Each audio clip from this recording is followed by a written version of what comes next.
பசிக்குது. நைட்டு சும்மா போய் கடையில சாப்பிடுறதுக்கு. நான் சென்னைக்கு வந்திருக்கோம். நல்ல பெரிய ஹோட்டலா போய் சாப்பிடுவோம்டா. பெரிய ஹோட்டல்லாம் இன்னைக்கு சாப்பிட முடியாதுப்பா. நம்ம சம்பாதிச்சு பெரிய ஹோட்டல்ல போய் சாப்பிட முடியாது. சாப்பிட்டோம்னா எங்க பில்ல வைக்கணும் பண்ண முடியாது. அதனால நம்ம அங்க போய் சாப்பிடுற அளவுக்கு இன்னைக்கு நம்ம சம்பாதிக்கிறோமோ அன்னைக்கு அந்த கடையில போய் சாப்பிடுவோம். இன்னைக்கு அதோட சின்ன லெவல்ல நம்ம ரேஞ்சுக்கு ஏத்த மாதிரி ஒரு ஸ்ட்ரீட் ஃபுட்ல போயிட்டு ஸ்ட்ரீட் ஃபுட்டா போய் நல்லா போய் சாப்பிடுவோம்.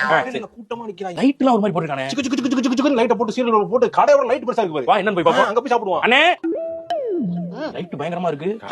ஃபேமஸ் கடை. ஃபேமஸ் கடையா இருக்கும் போல. நீ உரியல எண்ணெய் இழுத்து உள்ள விட்டுற போல. அந்த சைடு போய் வா உரிய. எலும்பு உரியறானா இல்ல சக்ஷன் பைப் போட்டு இழுக்கறாங்களான்னு தெரியல. சரி சரி. என்ன சார் சாப்பிடுறீங்க? பரோட்டா. கொத்து பரோட்டா ரெண்டு நாலு பரோட்டா. கலக்கி ஆப்பாயில.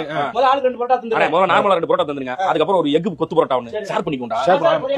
அதனே வறுத்து வச்சிருக்கீங்க அதனே. அதுக்கு சட்டி வருவல். சட்டி வருவலா. சட்டி வருவலுக்கு பேர் அது என்ன போடுங்க. அது சட்டி. சிக்கன் சட்டி வருவல்னே. பாசல் சமையல் டெலிவரி பாய் வந்து எடுத்து கொடுத்துரு. ஸ்ட்ரீட் ஃபுட் எப்படி கரெக்ட்டா இங்க வந்தவங்க அப்படி? அண்ணே என்னப்பா? எல்லாத்துக்கும் குடுக்கீங்க நீங்க. ஆமா டொமேட்டோ பிக்கி எல்லாத்தையும் கொடுத்துருக்கேன். அப்படியா? சரி கொண்டாங்க. எனக்கு சாப்பாடு என்னண்ணே? பரோட்டா ரெண்டு. பாசல் ரெடியா